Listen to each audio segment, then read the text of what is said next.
Ils célèbrent activement le viol et ils y incitent. Mais au-delà de toute tentative de mettre ces preuves en doute, elles démontrent que les violences sexuelles font partie d'un arsenal plus vaste de stratégies utilisées pour détruire le peuple palestinien, pour s'attaquer à son identité collective, à ses moyens de subsistance et à son avenir sur la terre palestinienne.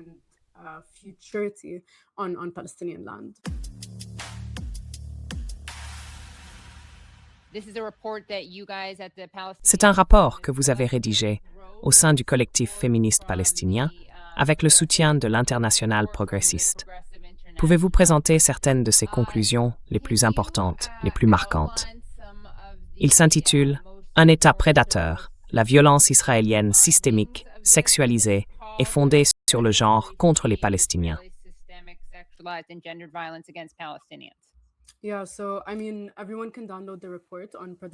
Oui, enfin, tout le monde peut télécharger le rapport sur predatorystate.org. Il fait presque 200 pages. C'est essentiellement une histoire chronologique de l'usage de la violence sexualisée et de la violence fondée sur le genre contre les Palestiniens, depuis le début de la Nakba, depuis la création d'Israël, jusqu'à avril 2026. Avec tous ces éléments de preuve, y compris des témoignages, mais aussi études de cas, nous analysons par exemple l'utilisation de l'intelligence artificielle pour exercer des violences fondées sur le genre, le chantage, les pièges amoureux et la coercition, par la création de fausses relations avec des Palestiniens afin d'infiltrer des groupes et des communautés politiques. Cela va jusqu'à soumettre des Palestiniens à la torture sexualisée, au viol et à l'humiliation. Notre analyse, c'est qu'Israël commet ce type de violence sexualisée et fondée sur le genre, avec une intention génocidaire.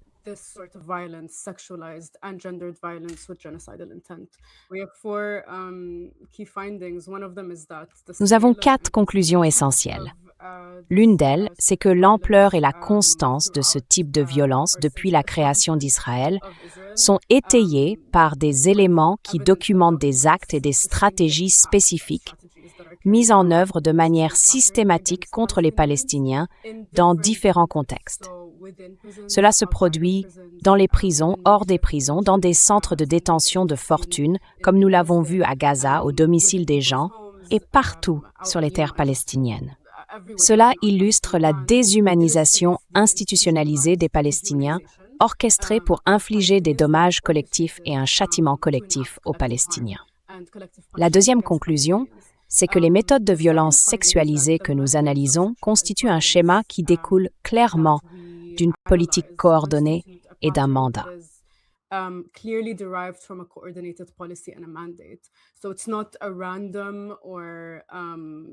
Donc, ce n'est pas un problème aléatoire ou accessoire.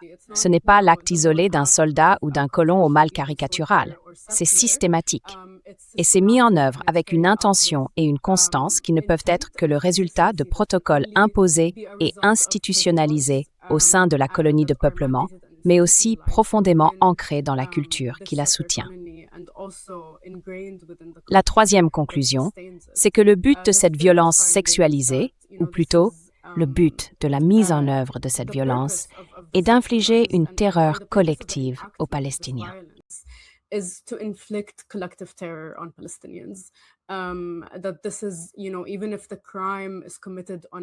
Autrement dit, même si le crime est commis contre une personne, si par exemple un prisonnier palestinien est torturé sexuellement, l'intention est de faire du mal à l'ensemble de la nation palestinienne en raison de la dépravation même de ces actes. Par leur ampleur et par l'étendue des tortures et des violences que révèle ce rapport, on ne peut y voir qu'une tentative d'éliminer les Palestiniens par le nettoyage ethnique et le meurtre de masse, avec des expressions explicites d'une intention de tuer.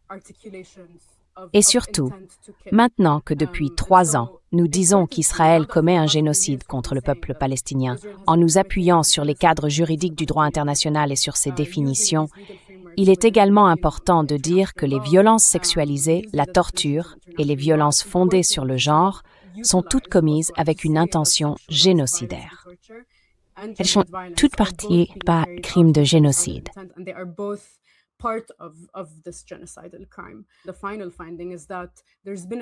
La dernière conclusion, c'est qu'il y a eu une nette accélération des violences sexualisées depuis la nomination de Ben Gvir au poste de ministre de la Sécurité nationale en 2022.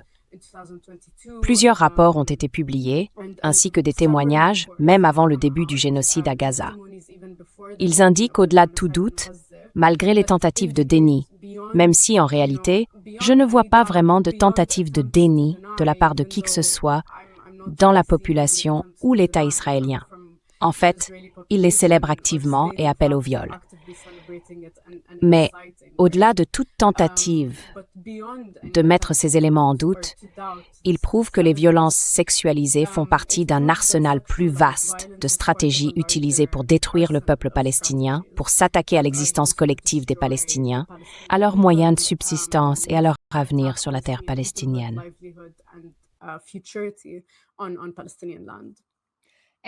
Et pouvez-vous expliquer pourquoi vous utilisez le terme « violence sexualisée » plutôt que « violence sexuelle » ?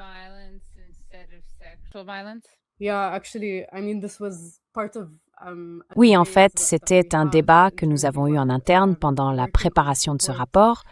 Quand les gens consulteront le rapport, ils verront qu'au début, nous avons un glossaire des différents termes. Nous avons choisi l'expression violence sexualisée parce que certains types de violences que nous avons observés, par exemple l'humiliation sexuelle jusqu'au viol, en passant par la torture sexuelle, relèvent de définitions différentes ou répondent à des critères différents selon les types de violences.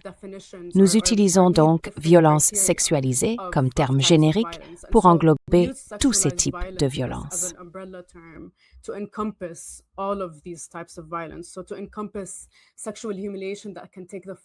Cela englobe donc l'humiliation sexuelle, qui peut prendre la forme, par exemple, d'obliger des prisonniers à se déshabiller les uns devant les autres, ou de forcer des prisonnières en particulier à porter des sous-vêtements qui ne sont pas à leur taille.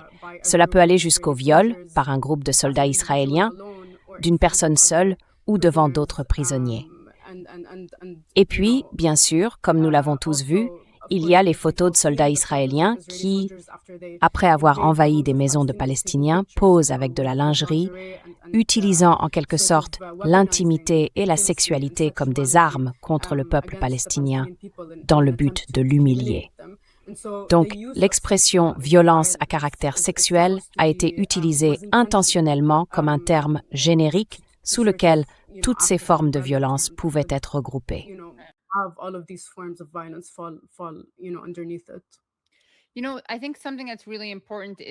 Vous savez, je pense qu'il y a quelque chose de vraiment important. Beaucoup de gens disent « Oh, c'est Netanyahou qui est mauvais » ou bien « Israël a mal tourné en 67, Israël est devenu incontrôlable ». Ce cadrage séduit beaucoup de monde. Et bien sûr, il est un historique. Il masque le fait que c'était constitutif dès le départ, n'est-ce pas? Le nettoyage ethnique a toujours fait partie du projet. Et de la même manière, certaines personnes pensent sans doute que la torture sexuelle que nous voyons aujourd'hui, les violences sexualisées, sont quelque chose de nouveau. Alors que, comme votre rapport le montre, ces violences sexualisées étaient elles aussi constitutives dès le départ, utilisées pour procéder au nettoyage ethnique.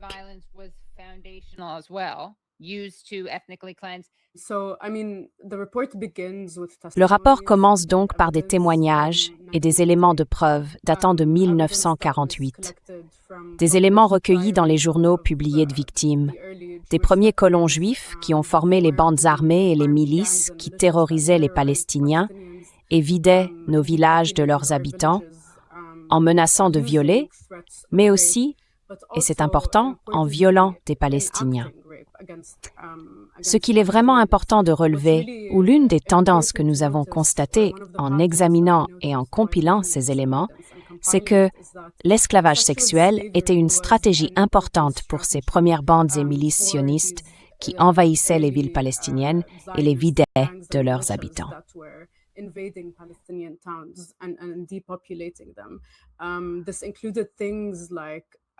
Cela incluait des choses comme des viols collectifs et l'enlèvement de jeunes palestiniennes, des menaces de les enlever, des menaces de les violer, mais aussi des enlèvements et des viols collectifs réels de jeunes filles et de femmes. Le but était d'instiller la peur chez les Palestiniens à l'époque et de les forcer à fuir leur village. Le problème avec ces affirmations selon lesquelles Netanyahou serait une personne particulièrement maléfique ou Ben Gvir une personne particulièrement maléfique, c'est que, vous savez, comme nous le savons tous, et comme une grande partie de votre audience le sait sûrement, elles effacent complètement le contexte de l'établissement d'un État colonial de peuplement sur les terres palestiniennes. C'est une incompréhension totale du rapport de force et du cadre dans lequel ce type de violence se produit dans une colonie de peuplement.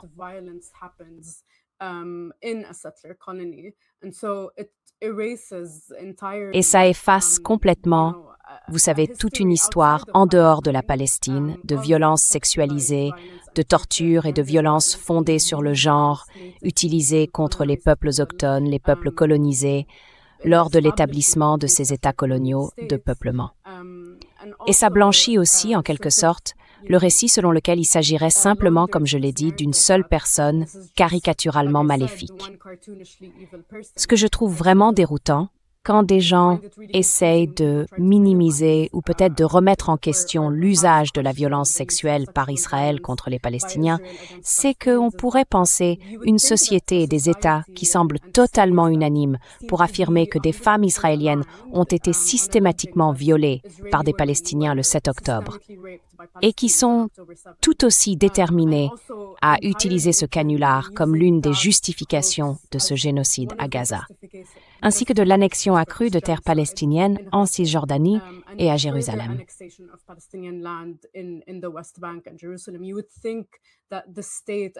On pourrait penser que l'État et sa population ne seraient pas aussi empressés de saisir l'occasion de se rallier en faveur du viol et de la torture de prisonniers palestiniens en particulier, mais aussi des Palestiniens en général. On pourrait penser qu'ils n'inciteraient pas avec autant d'impudence au viol, ou qu'ils ne le célébreraient pas comme une stratégie. Et pourtant, nous en sommes là. Et cela ne peut vouloir dire qu'une chose. Cela ne peut indiquer qu'une chose. C'est une société de colons. Et une colonie, bâtie et toujours maintenue par une culture dépravée, entièrement fondée sur la torture, qu'elle soit sexualisée ou non. Elle repose entièrement sur l'oppression et l'exploitation des Palestiniens et de leurs terres. Et cela n'est pas seulement autorisé. Cela ne passe pas simplement entre les mailles du filet. C'est le fondement même sur lequel cette société et cet État ont été établis.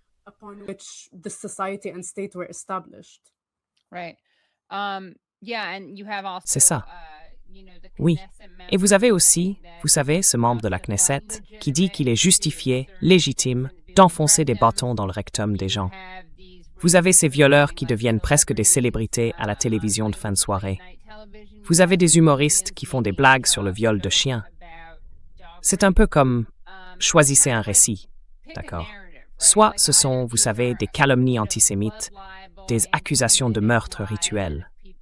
Et pour les personnes qui nous écoutent sans nous voir, je fais des guillemets avec les doigts, parce que c'est évidemment un mensonge. Soit c'est quelque chose pour quoi vous êtes d'accord pour manifester, que vous qualifiez de légitime, sur quoi vous plaisantez, et ainsi de suite. Donc je veux commencer, ou plutôt évoquer, l'un des exemples vraiment troublants. J'ai jugé bon de la retirer du monde. C'est le titre de cet article dans Haaretz.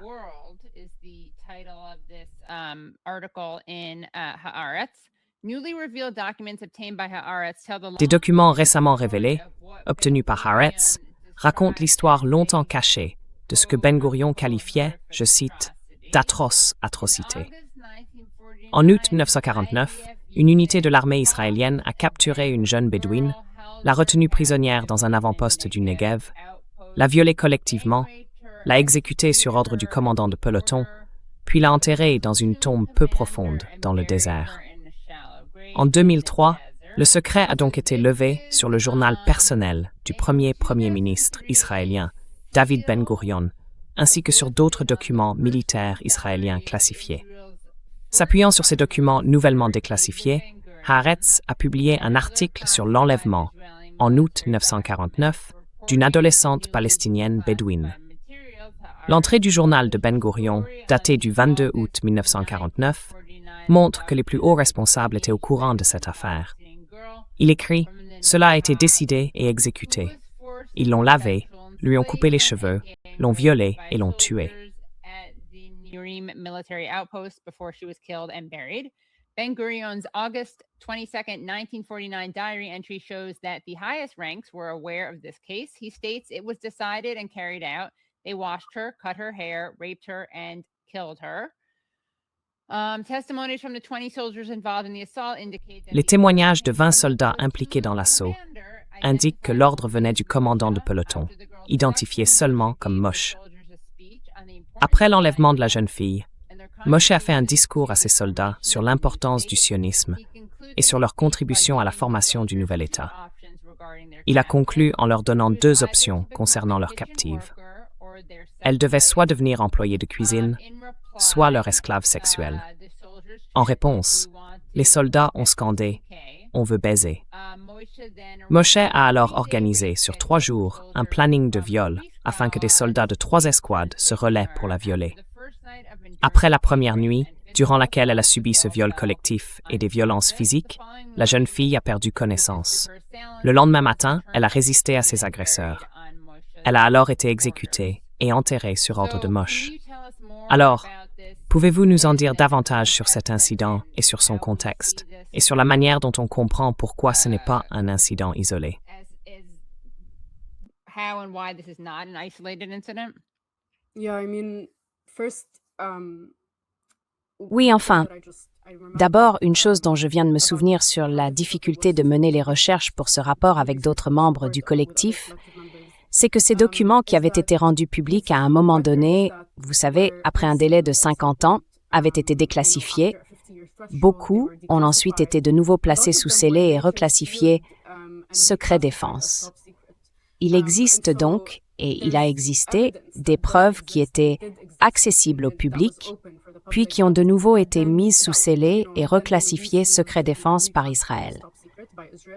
L'autre chose, bien sûr, c'est que l'existence même de ces preuves n'est rapportée que par des chercheurs et des sources israéliens, en raison des restrictions matérielles d'accès aux documents qui sont refusées. Donc voilà, vous pouvez imaginer, si ceci est une entrée de journal qui a été déclassifiée et qui a pu entrer dans l'imaginaire et le débat public, vous pouvez imaginer ce qui existe encore sous le secret, ce qui reste caché dans les archives israéliennes.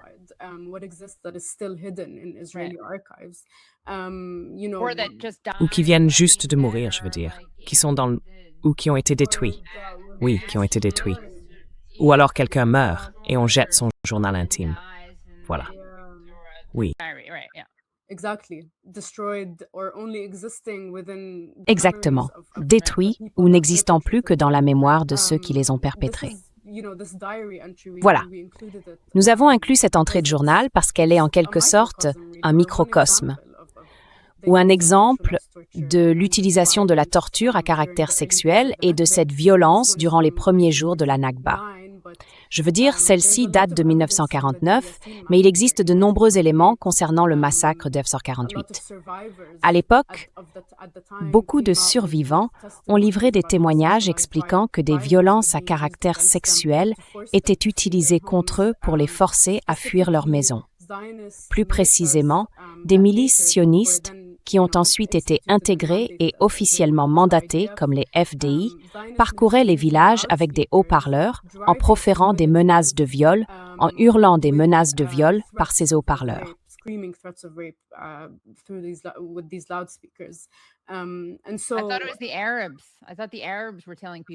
pensais que c'était les Arabes.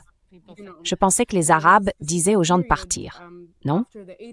Oui, il y a eu une période précise après les années 80, vers les années 90 et le début des années 2000, où l'on commence à voir moins de cas de torture et de violence à caractère sexuel dans les prisons. Pour de nombreuses raisons. L'une d'elles, c'est qu'il existe, vous savez, une sorte de lien entre le recours à la torture et aux violences à caractère sexuel dans les prisons, et la force du mouvement des prisonniers à l'intérieur de ces prisons. Mais c'est aussi parce qu'après la condamnation mondiale et internationale de ces tactiques et stratégies, lorsque des personnes comme Rasmea Odeh ont commencé à se rendre à l'ONU pour témoigner qu'elle avait été violée devant son père, que son père avait été torturé et forcé d'avoir des rapports sexuels avec elle, il y a eu de vastes condamnations.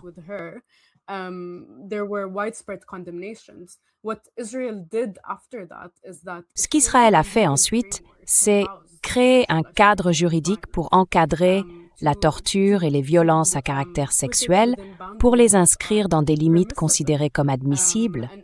Et cela a été, vous savez, révélé dans un rapport publié au début des années 2000 par Domir, après que, je crois, en 1999, la Cour suprême israélienne a établi ces limites dans lesquelles le recours à la torture et aux violences sexuelles est jugé raisonnable.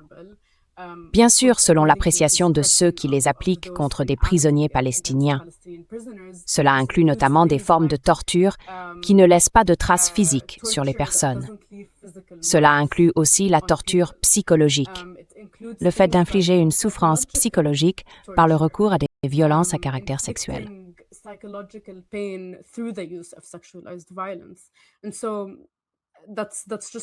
Et c'est donc juste un point que je voulais mentionner à propos de certaines périodes où l'on observe des lacunes dans les témoignages, ou peut-être une baisse de la fréquence ou de l'intensité des violences sexualisées. Ce n'est pas tant que cela a cessé de se produire, ni que l'intensité ou la fréquence a diminué en permanence. C'est plutôt que cela a commencé à être autorisé dans le cadre d'un quota spécifique. La torture en tant que telle a en fait été institutionnalisée et, vous savez, utilisée comme une stratégie légitime lors des interrogatoires, dans le cadre du droit israélien. Bien sûr, nous savons que pour les Palestiniens, le fait que cela soit ou non inscrit dans le droit israélien ne change rien. Mais pour nos conclusions, c'est extrêmement important parce que cela illustre une utilisation méthodique des violences sexualisées contre les Palestiniens.